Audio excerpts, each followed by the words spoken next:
Thank you, Cody. Fellow Toastmasters, guests, a couple of guests here with us today, so that's great. Run through the agenda for our meeting. So this is a holiday, so meeting's a little thin. Lawrence is giving a speech on meeting roles and responsibilities. I'll be doing an education overview at the end of the meeting about the treasury role, which I've been doing for a few months now, and I've just gotten that under control recently. And Cody's going to be handling a extended table topics session to fill in the extra time that we'll have here with one speaker. So since we have guests here, let's talk about how these roles, how the meeting works and what the roles are. So Cody, why don't you explain the table topics session for us? Yeah, sure.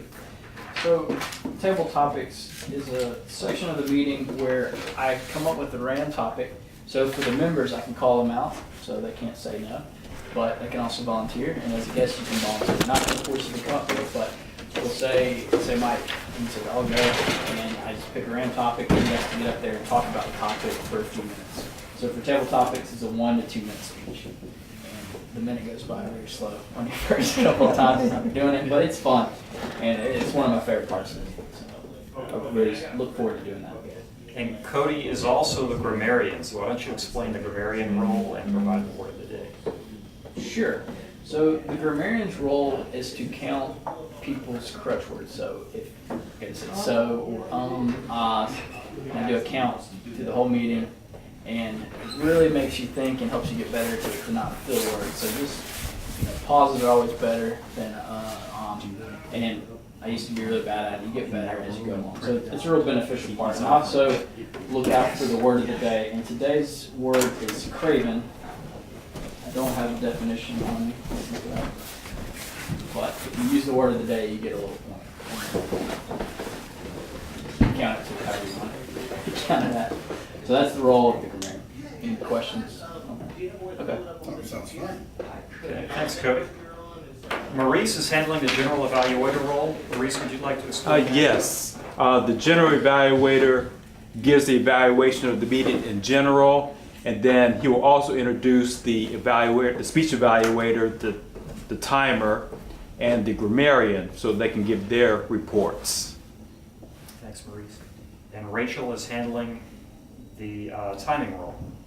So the timer role is pretty simple, just keeping on track. Each speech has a set time with a goal. So for the table topics, they range from 1 to 2 minutes.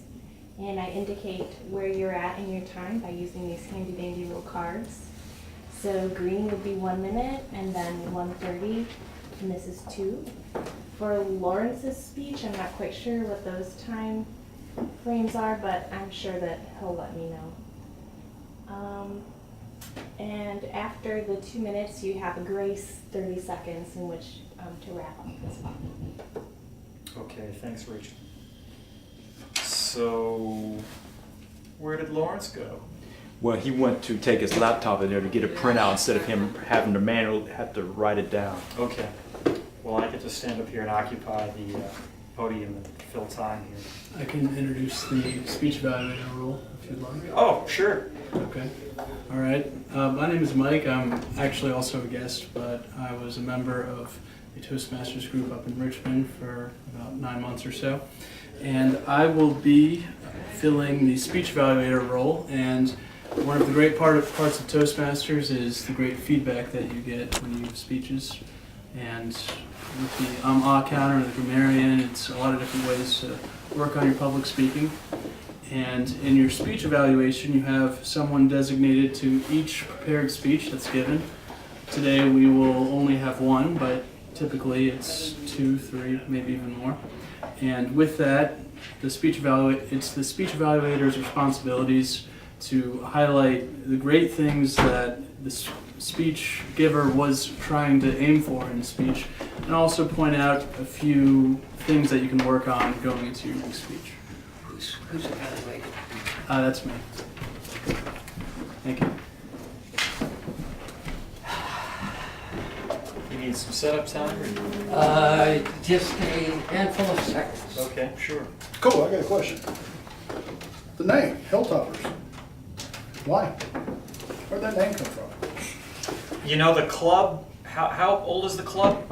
Since the early 60s, it's So you'd have to ask those folks. But We're on Spring Hill. We're at the top of the hill, man. Okay. So that's Hilltoppers. Well, just curious. I mean, it just immediately makes me think either of like a basketball team out of Tennessee or potentially a gospel group. You know, so, okay. yeah, They have Hilltoppers, both Spring those. Hill, I guess it's something to do with that. But Yes, it originally was up here at Spring Hill, and we were at the top of the hill, so they called it Hilltoppers.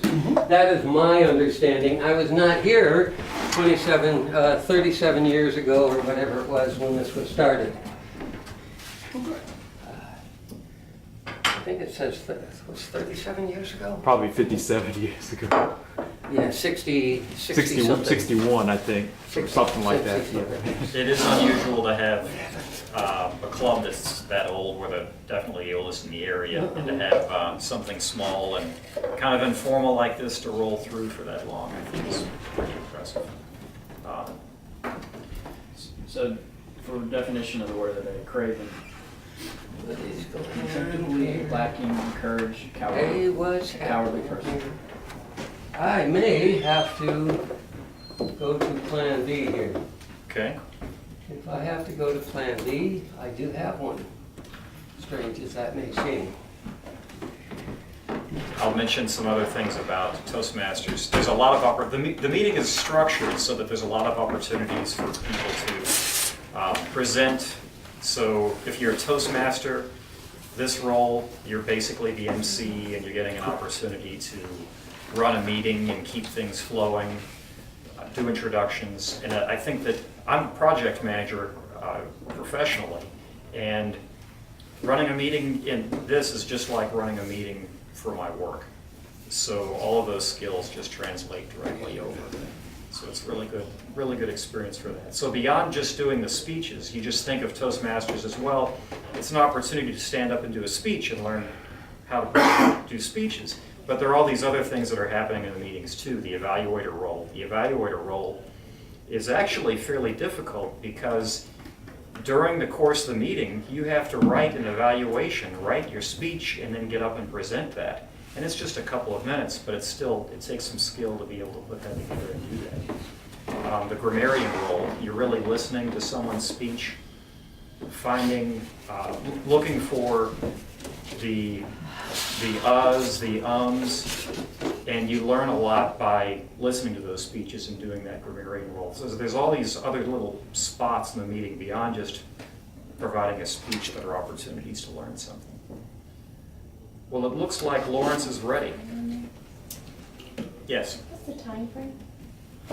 the length of your speech, Lawrence. 10, 15? It's on the agenda. Do you have an agenda? I do. Okay, 10 to 15, you're right. 15. So 10, 13, 15? Huh? And what is the time frame? 10, 12, 30, 15. 10. Gotcha. Yeah. 12:30. Yes. 12:30 exactly. That's very good. Make sure. Okay. Well, without further ado, I'd like to introduce Lawrence. He's going to be providing a speech on meeting roles and responsibilities. Lawrence. All right.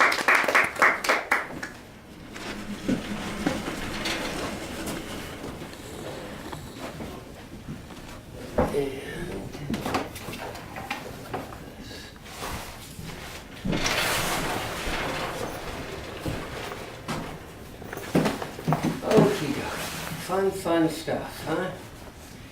I'm sorry for the delay, folks, but somehow things don't always necessarily give us the best opportunities to see where we're going until we're well on the way to getting there. Okay? Oh, actually, I was supposed to be here. So welcome to our club. That's the first thing. All right. Good evening. Why are we at Toastmasters? Well, Toastmasters' creed is leadership and communication. And so basically, we are here to improve our abilities to be good leaders and good communicators. So, my fellow Toastmasters and honored guests, tonight I'm going to spend the next 12 minutes or 15 minutes trying to give you an idea of how Toastmasters can help you to become a better leader by showing you the meeting roles and the responsibilities that are available to you through Toastmasters. Okay, now the Toastmasters, we always try to do things in a similar way to how you would want your company meetings to go, a similar way that you would want your city council meetings to go, or any other government body. They will all follow the same basic pattern. Now, this pattern is actually laid out in a book called Robert's Rules of Order. And all of your government agencies, theoretically, are supposed to run based on that set of rules. So we try to do the same thing. Now, the basic idea here is start the meeting on time. That's the single most important thing. Start the meeting on time. Then, the various different roles have to maintain the momentum and keep the meeting running smoothly. And then, the next key point, one that everyone is most concerned about, and that is finishing the meeting on time. Okay? Nobody wants to be hanging around and waiting and listening to somebody up here, blah, blah, blah, blah. They want the meeting to end on time. So, we have some very important meeting roles. Okay? There are, why did it do that? Oh, okay. There are different roles in Toastmasters. The first role is the Toastmaster. The Toastmaster is like the master of ceremonies. He's going to be the one that's going to be in charge of making sure the meeting is running properly. Now, there are a lot of things a Toastmaster can do prior to the meeting. If he really wants to be effective, he can talk to the people that are doing the other different roles and make sure that he has all the information about them. If you are doing this for a public meeting, you very well might want to have an intro for every person that's going to be speaking so that you can introduce them in a way that's going to impress the audience with their capabilities so that they will be more willing to listen to what you're doing. And he's also in charge to make sure the meeting runs smoothly. Another position that we have in our Toastmasters meetings that is not necessarily in other meetings is a topic master. Now, because we're an educational organization, we want to learn how to do things. And so what the topic master does is he comes up with impromptu speeches and gives everyone the opportunity to come up with a speech in the spur of the moment. Now, this is my favorite part of Toastmasters, and I think very important for most Toastmasters, for most people. If you happen to be in a business and you get in the elevator and your boss says to you, "Hey, Joe, how's that project going?" And you're like, well, we're, kind of getting it done, and, Joe's doing this, and ding, okay, well, send me an email. Right? Well, what kind of impression does that give the boss, right? But if he asks you and you say, "Oh yeah, well, I got Joe over here and he's doing this, and I got this guy doing this, and we're getting all this stuff done, and we're going to have something on your desk by Thursday." Ding! He's off the thing and he's thinking, that guy's sharp. He's on top of things. So that's what topics can do. And so that's why we really enjoy Topic Master's position. Okay, another position is the position of speaker. That's me right now. I'm up here flap yapping away. But if I was just up here, giving you my point of view and getting on this topic and then jumping over to here and jumping down here and jumping up there, well, it's not going to be a very good speech. It's not going to keep your interest. It's not going to drag you in. So the speaker is going to take time to develop his speech so as to draw the audience in.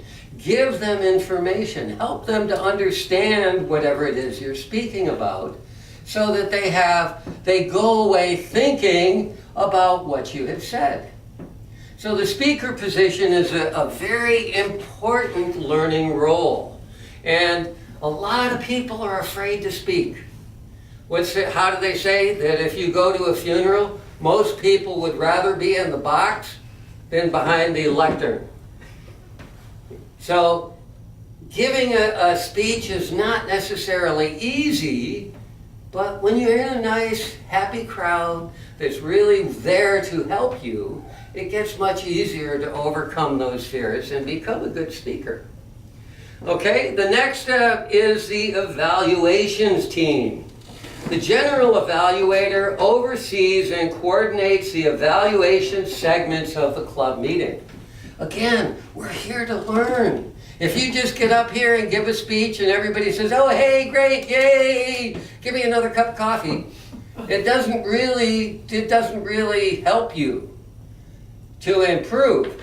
But if they can tell you, oh, I really like the way you used your body language to help you to present your speech. But if you use just a little bit less of it, when it doesn't make a point, it's not so distracting. So you want good things, you want bad things. What we like to do is use the sandwich. You say something good about what they did, you give them advice on what they can improve, and then you finish with something positive for them to go away with. So that's how our evaluations. Now the general evaluator, he's going to make sure that all the evaluations, the grammarian, the timer, the counter, all of those people are able to give their presentation of how well the speech went through. Now he, of course, is also evaluating the meeting in general. All right, now speech evaluators, we kind of hopped on this a little bit already, but it's the purpose of the speech evaluator is to help the speaker be able to understand what he has done and how he can do it better in the future, what he can improve on even if he's already good at it. So the speech evaluator is a one-on-one evaluation with that person that's going to help him to overcome and to give him a better ability to speak. Another one is the timer. The timer helps the speaker learn to convey their message in a specific time. If you've got a 5-minute speech, well, in 4 minutes they're going to let you know, hey, it's time to start slowing down here. 4.5 minutes, hey, it's almost the end. 5 minutes, get off the stage. And then you got 30 seconds, you're supposed to theoretically be gone. So what it does is as you continue in learning your speeches, you're going to be able to start developing that time frame in your mind. Okay, I got this much time, I can give this much of a speech. Another thing that it will help you to do is if you make a speech and you do it correctly, you can also learn to have a point in your speech where you have multiple endings. And that way, if you get overexcited and you speak too much, and you start seeing those papers, yellow's coming up, red's coming up, then you can go and say, okay, well, I'm going to cut my speech off here and put in my conclusion and still be within your time frame because we want to finish our meeting on time. Nobody likes a speaker who stays up there and blabs for hours. Okay, the grammarian and the counter, help the speakers and other participants in the meeting to be aware of their language and be able to polish their language usage. So their whole purpose is to help you to overcome those ums and ifs, and I mean, if you're a teenager, maybe the likes. You know, it's like everything's like really cool, man. It's like great, right? Well, you want to stop that. All right? So those are some of the meeting rules. Now, there are other rules that we don't have used in our club. If we had a longer meeting, we might have a joke master voting on who did the best speeches and various other things. Now, also in a club, as part of the officer education, we also have officers in the meeting. And just like in any government meeting, you have a sergeant at arms. Sergeant at arms, he's the one that gets everything ready. Make sure that everything's set up so that the meeting can run smoothly. He also, theoretically, would be greeting guests, making sure people, if there was set seating, making sure that people get in their proper seatings and so on. Also, you have the president. The president provides leadership, sets the meeting's mood. Prior to the meeting, he will consult other officers and make sure that the meeting agenda gets done.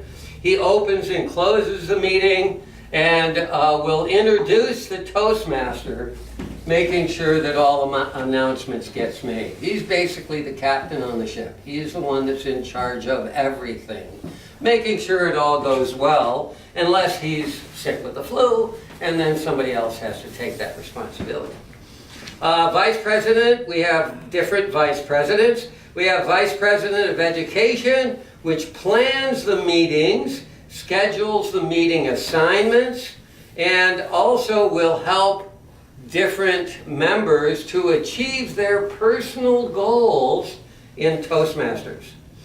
Vice President of Public Relations will deal with any kind of public relations activities, advertising meetings. In this club, they may also be dealing with the Facebook pages and Twitters and whatever, that kind of stuff. You have a Vice President of Membership, and this person is in charge of bringing new members to the club, making sure they get signed in properly, make sure they get all of their learning materials once they have signed in. Then the secretary is going to keep the meeting minutes, circulate the attendance sheets, and so on like that. And then the treasurer, of course, takes care of all the financial excitement that goes on in a club. So, a Toastmasters Club is a total evaluation of personal responsibility. And it says that the purpose of Toastmasters is coming together is the beginning. Keeping together is progress, but working together is success. Thank you, Mr. Henry Ford, Mr. Toastmaster.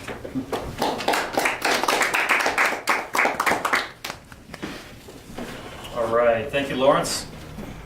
So this meeting this week is very focused on what Toastmasters is all about. We have a lot of topics on that in this meeting, much more so than usual.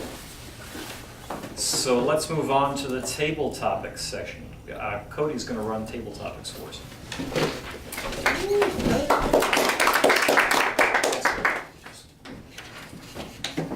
Start out, do we have any volunteers tonight? Anybody want to break the ice? All right, Maurice. So the topics and why. So all my questions end with and why. So we just had New Year's. A lot of people make resolutions. Did you make any resolutions this year, and why did you make them?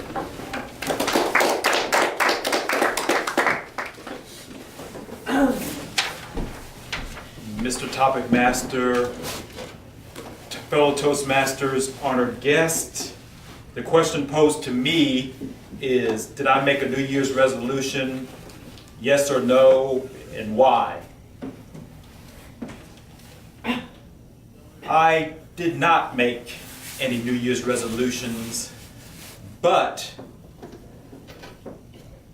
what I do is, if I strive to do something, no matter what time of year I start, I try my best to stay on that task and just make a commitment to progress in improving on a specific task or quitting a certain habit or anything like that. So no more New Year's resolutions for me. If I strive to do something, I start it then, no matter what time of year it is, and then strive to just keep progressing in that task. Mr. Toastmaster. Maurice, thank you for going first. It's always the hardest one. So, any other volunteer? All right, Mike. If you had to choose between a pizza or a hamburger, what would you choose and why? Thank you. All right. Toastmasters and guests. I guess I'm a guest too. This is quite a daunting question. Every so often you get questions that really make you reanalyze your life. And that's really how I'm feeling about this one. And I would say that I grew up mostly eating just a ton of pizza. I've got 2 brothers and I've got a dad that they don't eat anything green whatsoever. Not to say that a hamburger is green, but I put lettuce, tomato, onions on it, and that was almost not allowed. That was scoffed at in our house. But as I grew up, as I matured a little bit, I decided that the amount of grease, just the fact that my paper plates would be soaked after eating the pizza that we had, that was just too much right in my visual spectrum to keep going with that anymore. So really, I can't say I eat all that much pizza anymore. But I could never give up a hamburger. Most particularly the Five Guys hamburger is just absolutely my, my treasured meal probably once every 2 weeks. And the Five Guys burger actually came from my hometown. One of the Five Guys went to my middle school, so that was kind of cool. So that's one thing that I will absolutely never give up. I thought I would never have to reject pizza in this affirmative manner, but I will not be craven, and I will go with a hamburger. Thank you, Mr. Thomas.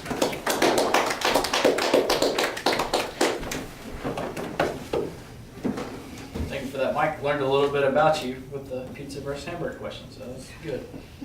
All right, next volunteer. Okay, Nolan. So, if you could be any age again, what would you be and why?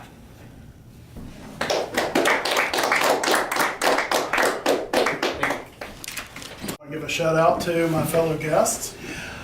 If I could be any age again and revisit it, I would say that I would be 10 years old. I would start that all over again, because at that point in time was the booming of certain industries such as Walmart.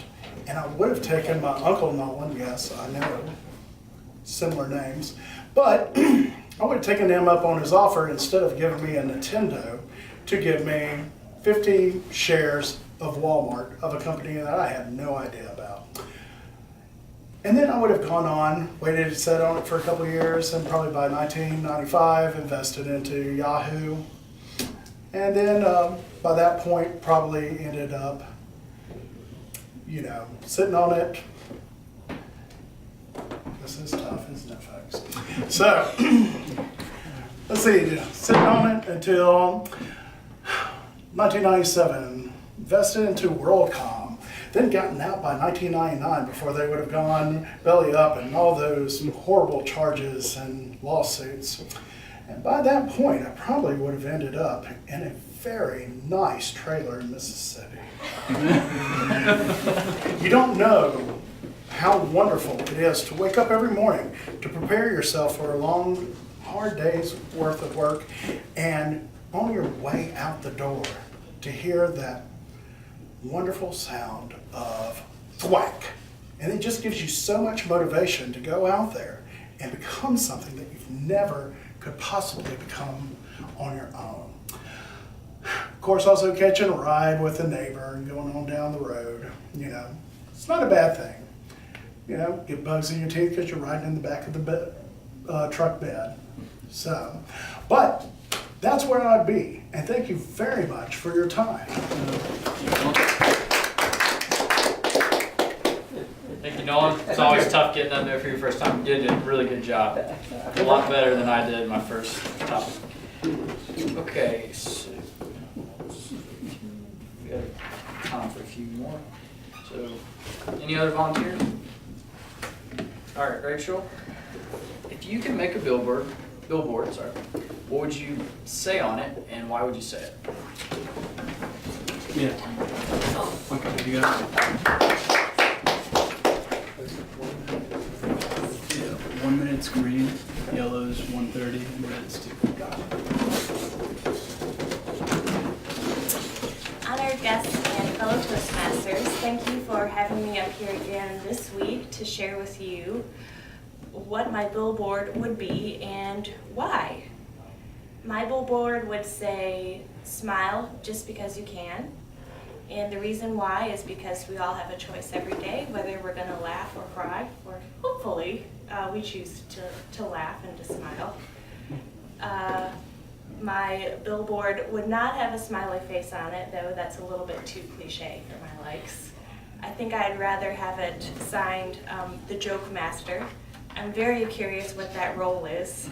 I'm wondering if we should bring it in to this crowd here. So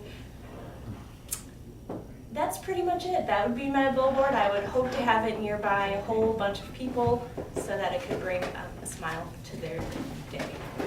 And that's probably about it. So thank you.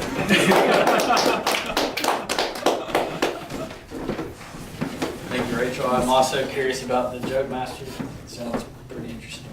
I don't know how good our club would be at it, but we could give it a shot.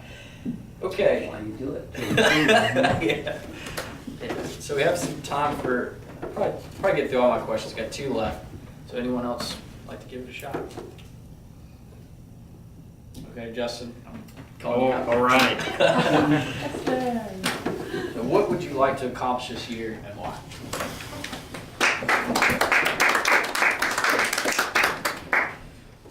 Fellow Toastmasters, I've been asked to speak on what I would like to accomplish this year and why. That is a tough one. We were talking earlier about New Year's resolutions. I did make a list of New Year's resolutions. I'm a bit of an over-planner. I plan a lot and then I ignore all my plans.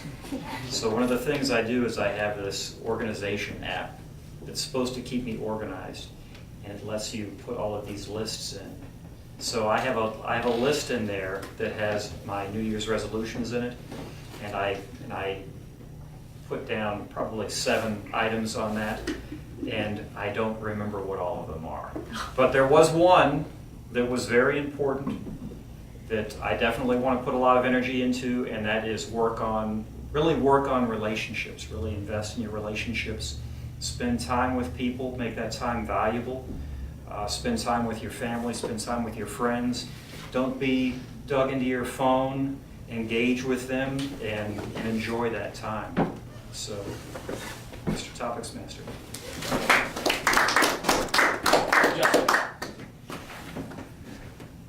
I'm guilty of some of that too.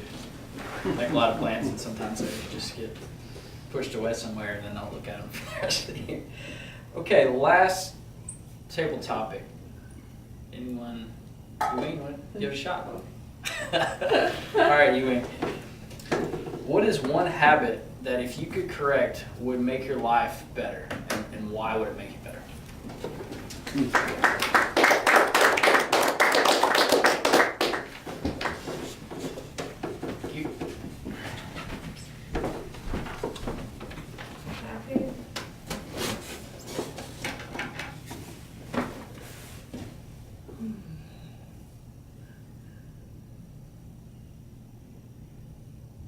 I have a lot of habit.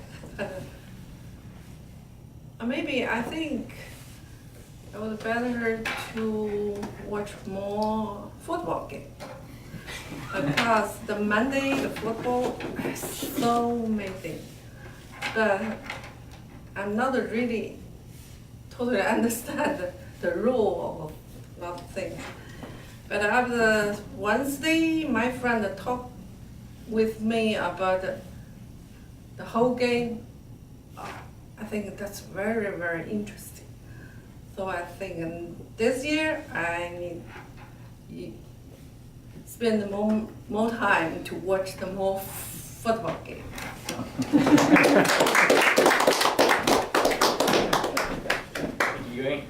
That's probably someone's habit, it's just maybe watch less football for most people in Alabama, so that's a good one. He definitely helps to know football to communicate with a lot of people here in Alabama. Okay, that ends the section of table topics for tonight. I will now relinquish the lectern back to the Toastmaster. Good job. Interesting, easy topics. That's the key to that. So we'll move on to the evaluation section. Maurice is our general evaluator. He will be leading that evaluation. Thanks, Maurice. All right, thank you. Fellow Toastmasters and honored guests, for the general evaluation of the meeting started a minute or so late, and then we had to fill in some roles, which we did in a reasonable amount of time. We didn't really get deep into the meeting before we had the roles filled. Otherwise, each role went smoothly.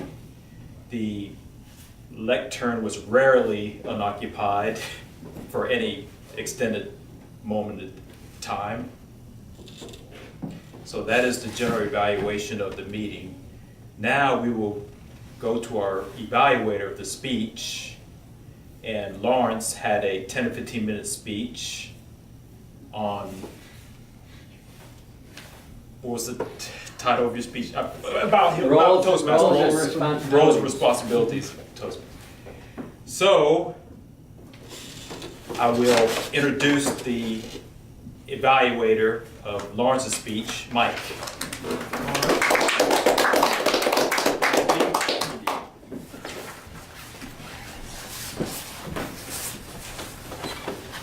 All right, as Maurice just introduced, Lawrence gave a thrilling speech about the meeting roles and responsibilities of Toastmasters. And I know from experience that these speeches are some of the most difficult to give in Toastmasters, because oftentimes you're given what they say is a presentation in a can, that you kind of have to work with whatever they put up on the slides. You've got to do that in your own, and give it your own personal touch to really make it engaging to the audience, and I thought Lawrence did a great job. I thought he really hit home on three particular aspects. The first is engagement, second is utility, and the third is structure. And by engagement, what I mean is that Lawrence started the speech off saying, why are we here? Why are we in Toastmasters? He really brought out the relationship that we have to this meeting. He really made us think about, what the heck are we doing right now? Why is this useful? Why should we care about the different roles and responsibilities? Why would we want to get the most out of this Toastmasters opportunity? The second is utility, as I said before. And what Lawrence did in this aspect is he really honed in on the usefulness of the skills that you can develop here in Toastmasters. The first, he provided a great example of basic elevator talk, of the value of impromptu speaking, of sounding educated, sounding on your toes in everyday conversation. He then hit home on the great organization of meeting rules and how it translates to different businesses, how it translates to governmental organizations. And then finally, he really highlighted how public speaking is a pretty difficult skill.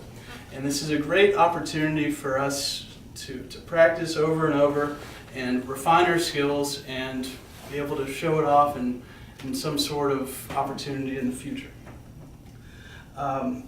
Last, I would say that Lawrence did a great job is conveying the structure of Toastmasters. And in that, he really described every meeting role and every officer role and showed how everything comes together to make every single meeting work. And with that, he displayed a great mastery of the topic, honestly. It looked like Lawrence might have been using a few notes, but it's clear that Lawrence has been doing this a long time, and he did a great job. It was very difficult for me to find in any way that I wasn't entertained in his speech personally. I'd say a cop-out and an easy, perhaps tweak is sometimes technology is tough and it takes a few extra minutes to get it going. But honestly, other than that, I thoroughly enjoyed the speech, and I had the feeling that everyone else did as well. So with that, I'll turn it back over to General Evaluator, and thank you, Lawrence, for your speech.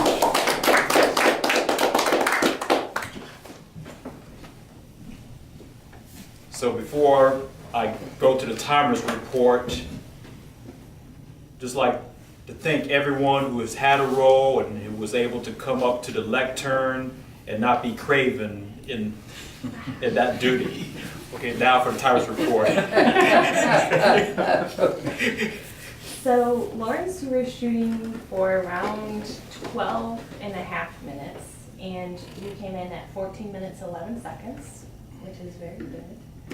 Maurice, for the table topics, Maurice, you kicked us off and you came in at 1 minute 22 seconds. Mike, you came in at 1 minute and 49. Oh no, was that table topics? Yes. Okay, then that's good. Yeah, that's Okay, really good, okay. yeah. Nolan, phenomenal, showing up and speaking. You came in at 2 minutes and 7 seconds. So just... I can do better. Yes. Well, I think we all can, yes. I accept that challenge. I'll get up there right now. I came in at 1 minute and 3 seconds, and thank you, Jonathan, for spotting me on the timing on such short notice. Yeah. Thank you. Justin, you came in at 1 minute and 11 seconds. Okay. Yu Ying, 1 minute and 1 second. Woohoo! And for the evaluation, Mike, that was 3 minutes and 18 seconds. Okay, thank you, Rachel. Now we'll have the grammarian's report. So I will go ahead and go straight into it. So Lawrence had 2 okays. She had a couple used okay just for like your transitional slides. Not too bad, but just to let you know. And then you had 2 ums. So pretty good for a long speech. I would have had way more than that. Justin, you had 3 us and just Toastmaster and 2 sus. So good job. Rachel had 1 in your table topics and then 1 during your timers report. Mike, you did really good on table topics, 0. But you had 4 us in the evaluation, and you also got a word of the day. So good job. I said some transition words, so all right, okay, a few times I think. So just trying to work on those. Maurice, you had 1 so, and then you got the word of the day. Nolan, actually, I didn't catch anything. Just maybe a so and a transition, but it's pretty darn good for your first time up there. So great job on that. And that concludes the grammarian report for tonight. All right, thank you, Cody. So that concludes the general evaluation, and I will relinquish the lectern back to the Toastmaster. Okay, thank you, Maurice. Great. So continuing the theme of Hilltoppers Toastmasters education, one of the things that Thomas wanted to do is use this educational overview section to talk about the roles, the leadership roles within the club, train people about what those roles mean, how they're done, and then hopefully that will line up a succession plan when we have elections coming up. And that's actually not too far away. No. So time flies by. Yeah. So we'll be looking for a new president, for example, new secretary. I'm happy to continue the treasurer role, but right now I'm handling the treasurer role. And that's what I'm here to talk about, is the treasurer's responsibilities and what that role is about. So treasurer is maybe not the most glamorous position there is, but it's a very important role. If you enjoy hitting people up for money, it's a great job. Enjoy following up with friends and people you've met and chasing them for money, it's a great job. So what does the treasurer do? You oversee the accounts. We have one account, so that's very simple. We've got a P&C checking account. You prepare and oversee the club budget. The club budget is also very straightforward. We just have one fixed expense, which is our monthly payment to the Carpe Diem, and that's $70 a month. And we're paying $8 a month in club dues. So if we have 9 paying members, we're at our break-even point on our fixed expenses. So that's basically as complex as our budget needs to be. We don't have a lot of variable expenses. We buy some pins here and there. I think that's the only money I've spent since I've been treasurer, outside of just keeping up with making sure that Carpe Diem's paid. So we keep our costs very low. The other thing that's important is that I transfer club financials to the incoming treasurer, that I have records and things in order so that when the incoming treasurer comes in, I have something clear to hand off. That's very important. The treasurer obviously collects membership dues, prepare and send out statements for dues. I think that's important. And in the past, we weren't sending out statements. It was just kind of an oral follow-up, hey, make sure you pay your dues, which is difficult to do in a club setting. So what we're doing now is sending out invoices for club dues through PayPal, which I think is a much more effective way. And after all, it's 2018. You can get your PayPal invoice and pay it by credit card, and I don't have to handle cash, which is also great. I hate going to the bank. No one goes to the bank anymore. Also, on membership dues, the other component is the TMI dues, and that's transitioning to be paid through the TMI website, the international dues. What else does the treasurer do? We pay bills. I mentioned before there aren't a lot of bills to pay. All the expenses that we have come up outside of just our regular Hilltoppers dues, Hilltoppers payments with Carpe Diem, are approved by a club vote. So I'm not out there spending any money outside of what we talk about in the club and what we vote on.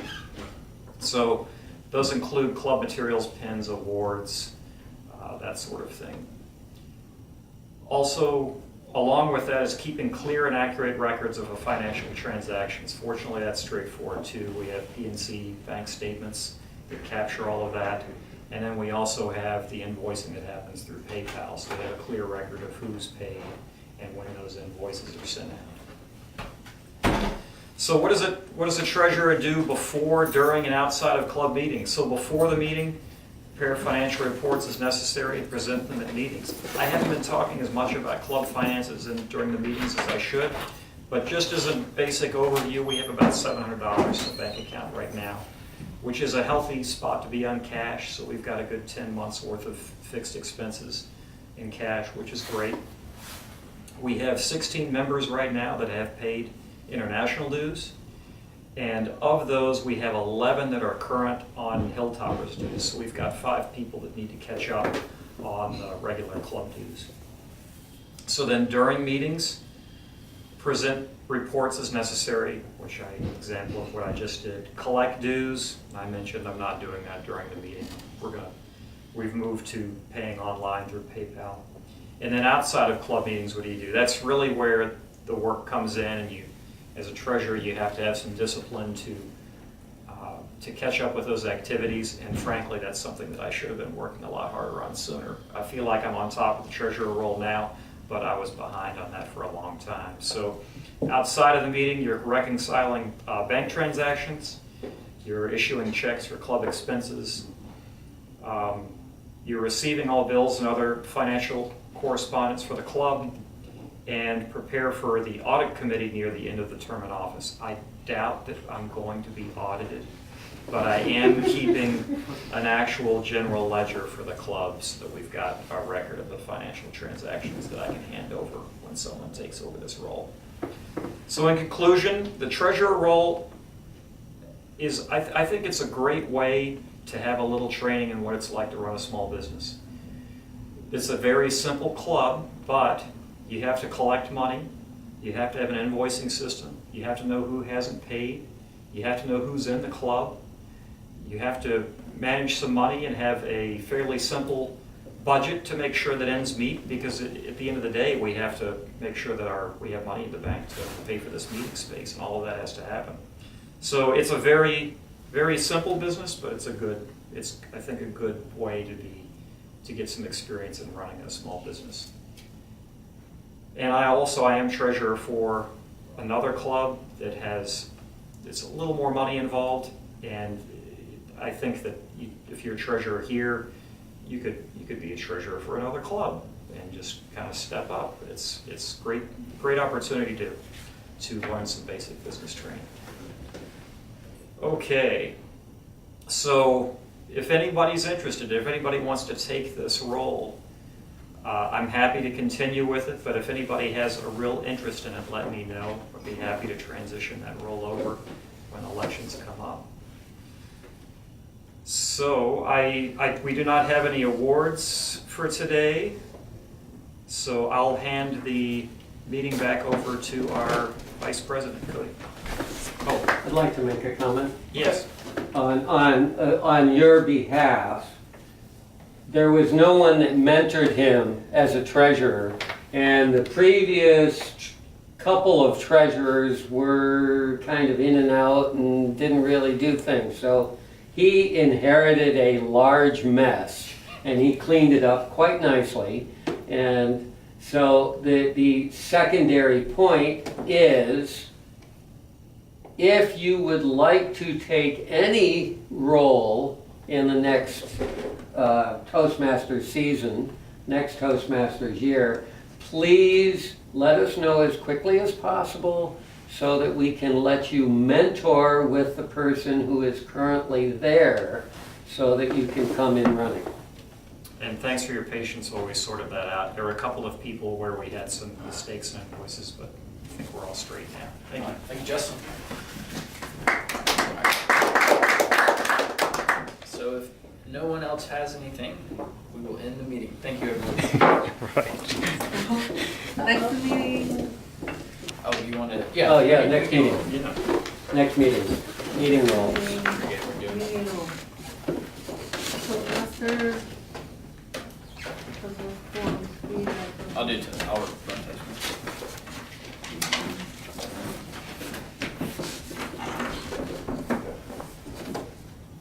Speaker? Well, I did request a speech for next week, but it remains to be seen whether I'll be able to fulfill that, but I did request a speech for next week. And another one? I need to do a speech. Better that I just sign up for something than, I'll go for it. yeah. You rather the general, you rather? I could do that. I'm not gonna be here this week. Oh. That can to be a table topic about.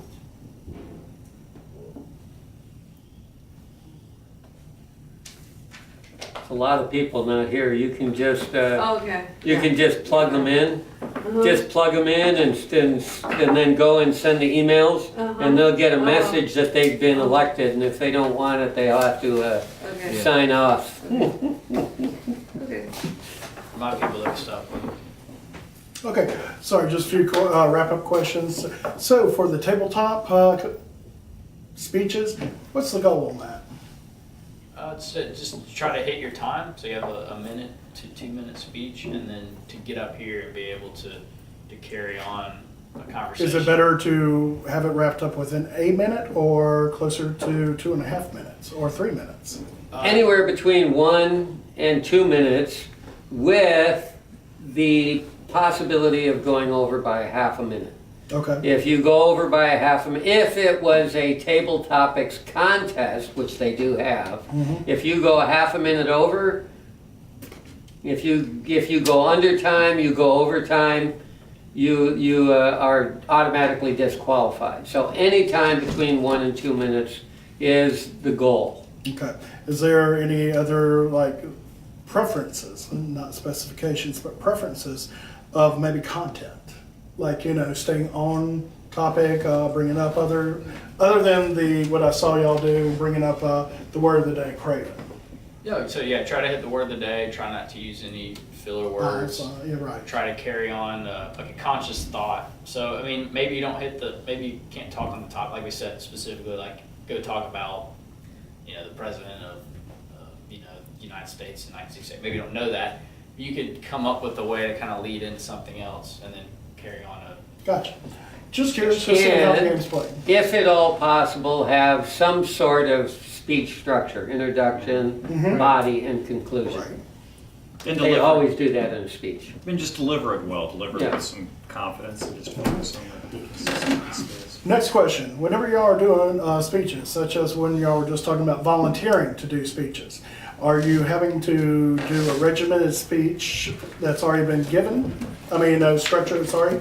Yes? Okay. You have a book that you can go through. You start out with a 10-speech book that gives you the basic guidelines for speaking, body language, researching the topic, vocal variety, eye contact, etc., etc. Was that They go through interpretive each dance? one individually, goes through a specific Gotcha. pattern. And then afterwards, you have various other speeches depending on what your preferences are. Although this is going to change soon, and we're going to have an even more dynamic path that you can follow. So you can choose a path, and you'll have a number of manuals in that one particular path that you want to choose. So, for instance, if you're an engineer, you might want to do technical speeches. And so you have a whole path on technical speeches. Gotcha. Last question, then I'm through. Are there any specific no-nos? Any, do not do's? Don't alienate your audience,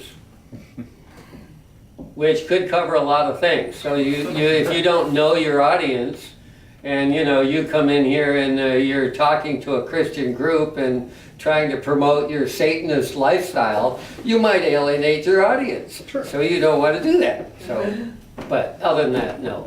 Great, thank you all very much for And there- taking the time to answer my questions. And there's a lot of, like, you could Google Toastmasters, and there's a ton of information too. And thank you all And very a lot much of for that this information tonight. is This in your great first and manual informative. also, that you get automatically when you sign up. Good enough. All right. Yeah.